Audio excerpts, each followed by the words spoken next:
آج دیکھیے 10 محرم آتا ہے، اگر حسین ابن علی شہید ہوئے ہیں تو حسن بن علی بھی تو شہید ہوئے ہیں۔ حضرت حسن کا یوم شہادت کیوں نہیں منایا جاتا؟ حسن بھی تو فاطمہ کا لخت جگر ہے، حضور علیہ السلام کا نواسا ہے، تبھی موت نہیں مرے، شہید کیے گئے ہیں، ان کا یوم شہادت نہیں منایا جاتا۔ پاکستان میں بخار نہیں ہوتا، سروسز بند نہیں ہوتی، جلوس نہیں نکلتے، حسین ابن علی کی شہادت پہ کیوں نکلتے ہیں؟ یہ خود بدبخت حضرت حسن کو گالیاں دیتے رہے، آج تک حسن ایمان والوں کو ذلیل کرنے والا ہے۔ ان کے منہ پہ کہتے تھے مذل المومنین، وہ کہا کرتے تھے میں مسلمانوں کو عزت دینے والا ہوں، ذلیل کرنے والا نہیں۔ اسی دور کے اندر قسطنطنیہ کی جنگ ہوئی حضرت معاویہ رضی اللہ تعالیٰ عنہ کے دور حکومت کے اندر، اور بخاری کے اندر ایک حدیث آتی ہے، حضور علیہ السلام نے فرمایا اول جیش من امتی یغزون فی بلد الکیسر کان مغفورا لہم۔ مستند حدیث ہے بخاری کی، حضور علیہ السلام نے پیشن گوئی کے طور پہ فرمایا میری امت کا پہلا لشکر جو کیسر کے شہر پہ حملہ کرے گا وہ سارے بخشے ہوئے۔ حضرت معاویہ رضی اللہ تعالیٰ کے دور حکومت کے اندر قسطنطنیہ پہ حملہ فوج چلی، جن صحابہ نے یہ حدیث سنی تھی اس شوق کی وجہ سے اس جنگ میں شریک ہوئے کہ اللہ کے نبی نے اس جنگ کے شرکاء کے لیے بخشش کی خوشخبری سنائی کہ جو قسطنطنیہ پہ حملہ کرے گا وہ بخشا ہوا ہے۔ حضرت ابو ایوب انصاری رضی اللہ تعالیٰ عنہ، حضور صلی اللہ علیہ وسلم کے مدینے کے میزبان، 95 سال کی عمر کا یہ بوڑھا اس جنگ میں اس وجہ سے شریک ہوا کہ جو اس جنگ میں شریک ہوگا وہ بخشا ہوا ہے، لہذا میری بھی بخشش ہو جائے۔ عبداللہ ابن عمر شریک ہوئے، عبداللہ ابن عباس شریک ہوئے، حضرت حسین ابن علی رضی اللہ تعالیٰ عنہ اس جنگ کے اندر شریک ہوئے، اور آپ جانتے ہیں اس لشکر اور اس حملے کی یلغار کی قیادت کرنے والا جو سالار تھا وہ یزید بن معاویہ تھا۔ یزید اس لشکر کی کمان کر رہا تھا، اور حضور صلی اللہ علیہ وسلم کا ان لوگوں کے بارے میں فرمان ہے اس جنگ کے تمام لوگ بخشے ہوئے ہیں۔ میں اس لیے کہہ رہا ہوں اور میں آپ کے حضرات کے سامنے ان پروپیگنڈوں کو لا رہا ہوں کہ آج ہم اہل سنت بھی یزید کو کافر، فاسق، فاجر، زانی، شرابی کیا کچھ نہیں کہتے۔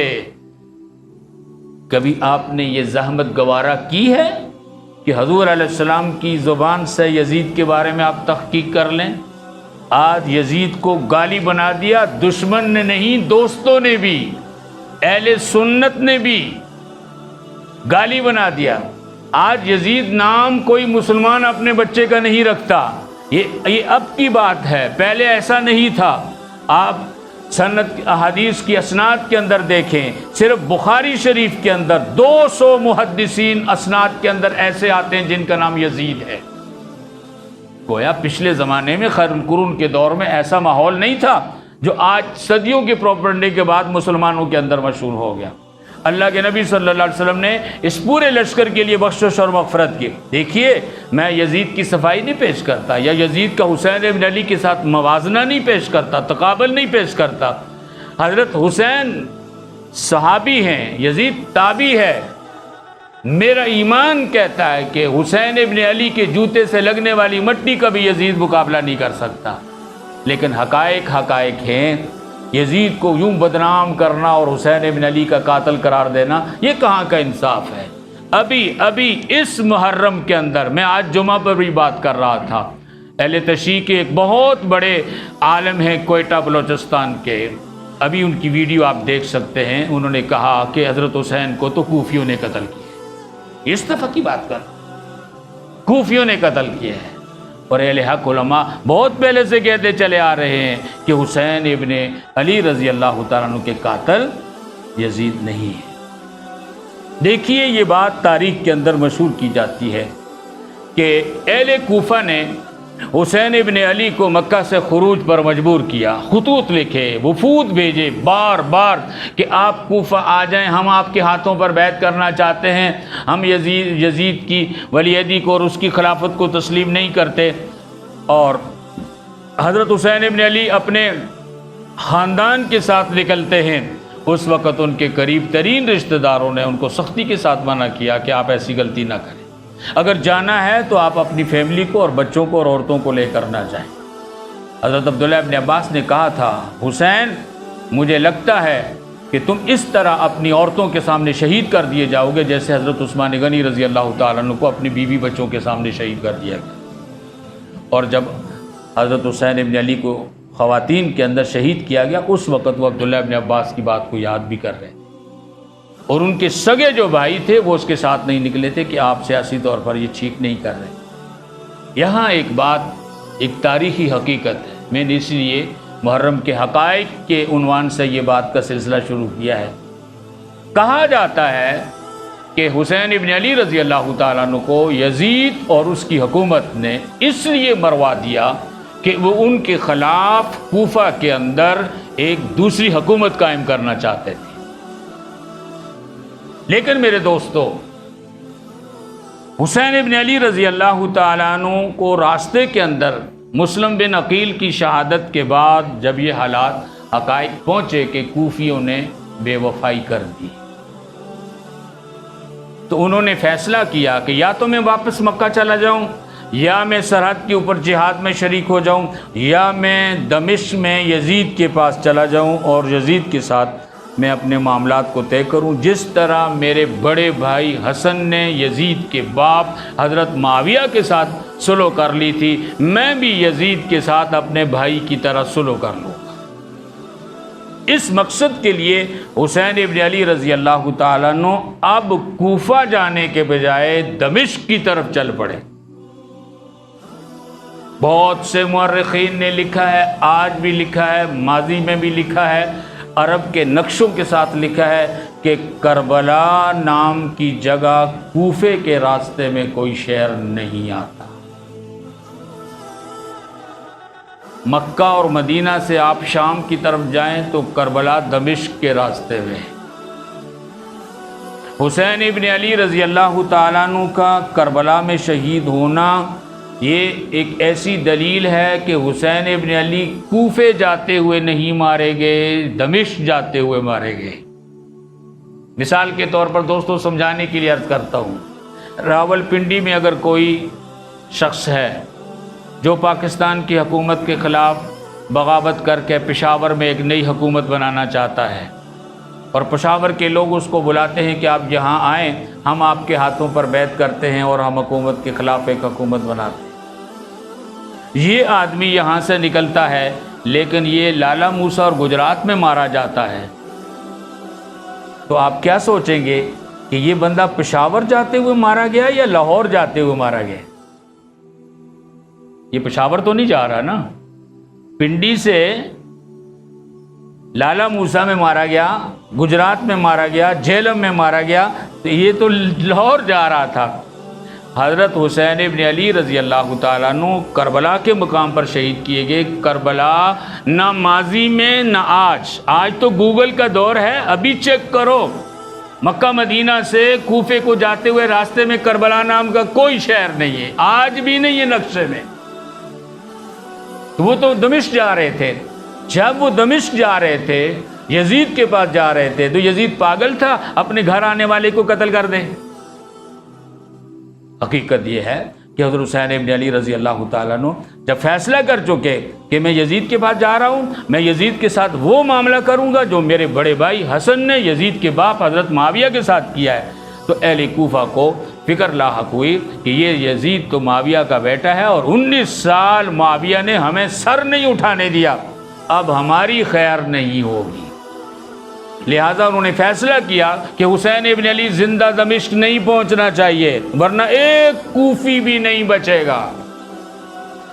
اور یہ میرے دوستو ایک کتاب ہے، آج کل اس پر پابندی لگی ہوئی ہے، خلافت یزید و معاویہ، محمود عباسی نے وہ کتاب لکھی ہے۔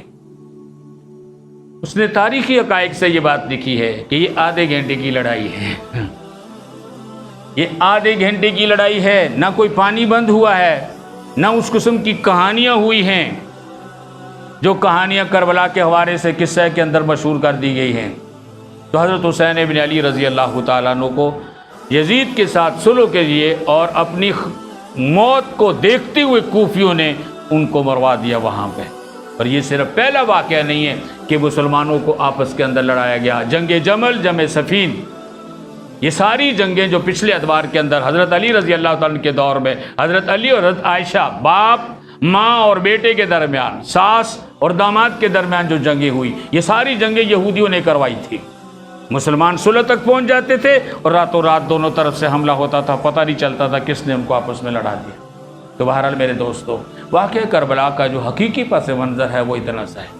ایک شیعہ کی کتاب ہے، اس نے لکھا ہے کہ واقعہ کربلا کے 70 واقعات جھوٹے ہیں، 70% واقعات قصے اور کہانیاں ہیں، حقیقت کے ساتھ ان کا کوئی تعلق نہیں۔ محمود عباسی نے ایک اور بات لکھی ہے، عرب لوگ بڑے غیرت مند ہوتے تھے، ایک بندہ مارا جاتا تھا صدیوں تک ان لوگوں کے ساتھ تعلق نہیں رکھتے تھے، لڑتے رہتے تھے۔ واقعہ کربلا کے بعد یہ رتب و یابس کی کہانی، یہ جھوٹ کا پلندر، یہ روایات، کوئی تاریخی صداقت نہیں ہوتی۔ جتنی کتابیں بھی آپ کربلا پہ پڑھیں گے وہاں کیا لکھا جاتا ہے؟ راوی کہتا ہے، راوی، وہ پتہ نہیں بدبخت ہے کون وہ راوی، ایسے کہتے تھے، راوی کہتا ہے، راوی کہتا ہے، راوی کہتا ہے۔ بھائی میں بات کرتا ہوں، میں آپ کے سامنے قرآن بیان کرتا ہوں۔ اللہ کہتا ہے یہودی سب سے بدترین دشمن ہے مسلمانوں کے۔ اللہ کے نبی نے کہا مسلمانوں کی 2 جماعتوں میں حسن صلح کروائے گا۔ اللہ کے نبی نے کہا میری امت کا پہلا لشکر جو قسطنطنیہ پہ حملہ کرے گا، مغفور اللہم، سارے بخشے ہوئے ہیں، اس لشکر کی کمان یزید کر رہا تھا۔ اب میں تاریخ کو مانوں یا اپنے نبی کی بات کو مانوں؟ ہمارے سامنے 2 چیزیں ہیں، ایک طرف جھوٹی تاریخ ہے، کوئی حوالہ نہیں ہے۔ ذاکر کو سنو، وہ کہتا راوی کہہ رہا ہے کہ کربلا کے درختوں کے نیچے بھی خون بہہ رہا تھا، پتوں سے بھی خون ٹپک رہا تھا، راوی کہہ رہا ہے، مجہول راوی، مبہم بات، جس طرح بہت سے لوگ کہتے ہیں، بزرگ کہتے ہیں۔ ایسی بے دلیل باتیں نہیں کرنی چاہیے۔ بزرگ کہتے ہیں، کون سے بزرگ کہتے ہیں؟ کس بزرگ کی بات کرتے ہیں؟ اس بزرگ کا نام کیا ہے؟ نہیں، بزرگ کہتے ہیں۔ یہ بے دلیل اور بے سند باتیں ہوتی ہیں۔ اہل تشیع کیا ہوتا ہے؟ راوی کہتا ہے، راوی کہتا ہے، وہ راوی، اس راوی کا پتہ نہیں وہ راوی ہے کون ہے۔ تو بہرحال مختصر میں نے آپ کے سامنے ایک خاکہ پیش کیا ہے۔ ان حالات اور اس تناظر کے اندر حضرت حسین ابن علی رضی اللہ تعالیٰ کو شہید کیا گیا۔ محمود عباسی خلافت یزید و معاویہ میں لکھتا ہے 16 رشتے آل بیت کے اس کربلا کے واقعہ کے بعد یزید کے خاندان میں گئے۔ 16 عورتیں، ایسے کوئی اس نے عدد نہیں لکھ دیا، نام لکھا ہے، فلاں عورت فلاں سے شادی ہوئی، یہ اولاد پیدا ہوئی۔ اس نے کہا مجھے بتاؤ اگر یہ ساری باتیں سچی ہیں جو کربلا کے نام پر کہانی گھڑی گئی ہے، اتنا ظلم ہوا، حسین ابن علی کا سر کاٹ کے دمشق پہنچایا گیا نیزے پہ، مجھے بتاؤ آل بیت نے پھر بھی 16 رشتے یزید کے خاندان میں دے دیے؟ یہ ہو سکتا ہے؟ یہ وہ حقائق ہیں میرے دوستو واقعہ کربلا سے متعلق۔ خدا را پہلی بات تو یہ ہے، دیکھیے میں اور آپ اس دور میں ہمیں کس نے مانیٹر بنایا ہے ہم صحابہ کرام اور تابعین کے حالات پر بحث کریں؟ کیا ہم مسلمانوں کے لیے کوئی فرض عین یا واجب ہے کہ ہم آج ان چیزوں پہ بحث کریں؟ بھائی ماضی کا ایک واقعہ ہے، بس چھوڑ دو۔ اور وہ بات حدیث میں کئی مرتبہ حضرات کو سنا چکا ہوں، حضور علیہ السلام نے فرمایا 3 چیزوں کے بارے میں کبھی بحث نہ کر۔ آپ کہیں گے مولوی صاحب آپ بھی بحث کر رہے ہیں، میں تو آپ کو یہ بتانے کے لیے کر رہا ہوں کہ حقیقت کچھ اور ہے اور یہ کہانی کچھ اور ہے، لہٰذا اس بحث میں نہ پڑیے۔ آپ صلی اللہ علیہ وسلم نے فرمایا 3 چیزوں میں بحث نہ کرنا۔ تقدیر کے مسئلے، تمہارے ذہن میں یہ مسئلہ نہیں آ سکتا، تم نہیں سمجھ سکتے ہو تقدیر کے مسئلے کو۔ فلکیات پر بحث نہ کرنا، کون ستارہ کہاں ہے، زمین پر اس کے کیا اثرات ہو رہے ہیں، تمہیں پتہ چل گیا تو کیا ہوگا، نہ چلا تو کیا نقصان ہوگا، اس میں فلکیات میں بحث نہ کرنا۔ تیسرا آپ صلی اللہ علیہ وسلم نے فرمایا میرے صحابہ کے اختلاف میں بحث نہ کرنا۔ صحابہ وہ لوگ ہیں میرے دوستو، وہ تاریخ کے لوگ نہیں ہیں، صحابہ قرآن کے لوگ ہیں۔ مورخ جھوٹ بول سکتا ہے، تاریخ غلط ہو سکتی ہے، خدا کا قرآن غلط نہیں ہو سکتا۔ اللہ نے جب ساری جماعت کے بارے میں کہہ دیا رضی اللہ عنہ و رضوا عنہ، اللہ ان سے راضی ہو گیا، وہ خدا سے راضی ہو گئے ہیں، پھر میں کون ہوتا ہوں ان کے ساتھ ناراض ہو جاؤں؟ پھر تو میرا ایمان خطرے میں ہے۔ رضا کا سرٹیفکیٹ اللہ نے دیا ہے، حضور علیہ السلام نے فرمایا اہل جنت جنت میں جائیں گے، جنت کی سب سے بڑی نعمت اللہ کی رضا ہوگی، اللہ وہاں اعلان کریں گے۔ صحابہ کرام پیغمبر صلی اللہ علیہ وسلم کی تربیت یافتہ وہ جماعت ہے جنہیں اللہ نے اپنی رضا کا سرٹیفکیٹ دنیا میں دے دیا کہ یہ مجھ سے راضی ہیں، میں ان سے راضی ہوں۔ تو صحابہ کرام قرآن کے بیان کردہ لوگ ہیں، تاریخ نہیں ہے۔ تاریخ میں جھوٹ اور رتب و یابس ہو سکتا ہے، قرآن کی کوئی بات غلط نہیں ہو سکتی۔ اس لیے اپنے ایمانوں کی فکر کیجئے، اپنی آخرت کی فکر کیجئے۔ اگر ہم ان کے بارے میں کوئی عیوب تلاش کریں گے تو ہم قرآن کا انکار کرتے ہیں کہ پھر اللہ نے ایسے ہی کہہ دیا یہ مجھ سے راضی ہو گئے، میں ان سے راضی ہو گیا۔ اللہ راضی ہے اور ہم ناراض ہیں تو پھر ہم مومن کیسے رہ سکتے ہیں؟ اگر خدا کسی سے راضی ہے اور بندہ مومن کہے کہ میں اس سے ناراض ہوں تو اس کا ایمان ختم نہیں ہو سکتا۔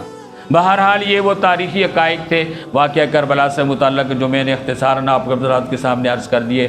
میں نے پہلے بھی عرض کیا، کوئی گمراہ طبقہ، کوئی فرقہ، کوئی مسلک جو عقیدہ رکھتا ہے، جو اس کا خیال ہے، ہمیں اس کی فکر نہیں ہے، لیکن کم از کم آپ لوگ اہل سنت والجماعت، ہماری ذمہ داری ہے کہ اس حوالے سے ہم آپ کو حقائق بتائیں اور وہ غلط باتیں، فرسودہ باتیں، من گھڑت باتیں، مبہم اور مجہول راوی کے نام پہ گھڑی ہوئی بنائی ہوئی تاریخ، جب اس کی حقیقت کو ہم کھول کے آپ کے سامنے عرض کریں اور ایک طرف قرآن اور ایک طرف حدیث آپ کے سامنے رکھیں تو ہمارے لیے معیار حق قرآن اور حدیث، اللہ اور اس کا نبی ہو۔ ہم ان کی بات کو لیں گے، ایسی مجہول تاریخ کو، ایسے راویوں کے قصے اور کہانیوں کو قطعاً ہم نہیں لیں گے۔ صحابہ کرام کے بارے میں جہاں بھی تاریخ کے اندر اختلاف ہے، ہماری سلامتی اسی میں ہے، ہمارے ایمان کی حفاظت اسی میں ہے۔ ہم اپنی زبانوں کو بند رکھیں، خاموش رہیں، سکوت اپنائیں، مانیٹر نہ بنے ہم صحابہ کرام پر کہ فلاں ٹھیک تھا فلاں غلط تھا، نہیں، یہ معاملہ خدا پہ چھوڑ دیجئے۔ ہمیں اپنے اعمال کی طرف توجہ دینی چاہیے، نہ کہ ماضی کے واقعات کے اندر صحابہ کرام کو غلط قرار دے کے اپنی ایمانوں کو خراب کریں۔ اور دوسری میں تفصیل کے ساتھ وہ پروپیگنڈے آپ کے سامنے ذکر کر چکا ہوں۔ شہادت مسلمانوں کے نزدیک فخر کا مقام ہے، سعادت کا مقام ہے، اور مسلمانوں کے لیے ایک بہت بڑی آرزو اور خواہش ہوتی ہے۔ ہم لوگ اللہ سے شہادت مانگتے ہیں، ہم شہادت پہ ہائے فریاد نہیں کرتے، یہ بھی اسلام کا مزاج نہیں۔ اللہ پاک ان حقائق کو جو قرآن اور حدیث نے ہمیں بتائے ہیں، انہیں سمجھ کر ہم سب کو اپنے ایمانوں کے تحفظ اور حضرات صحابہ کرام رضوان اللہ تعالی علیہم اجمعین کے ساتھ محبت، عقیدت اور ان کا اتباع کی، کامل اتباع کی توفیق نصیب فرمائے۔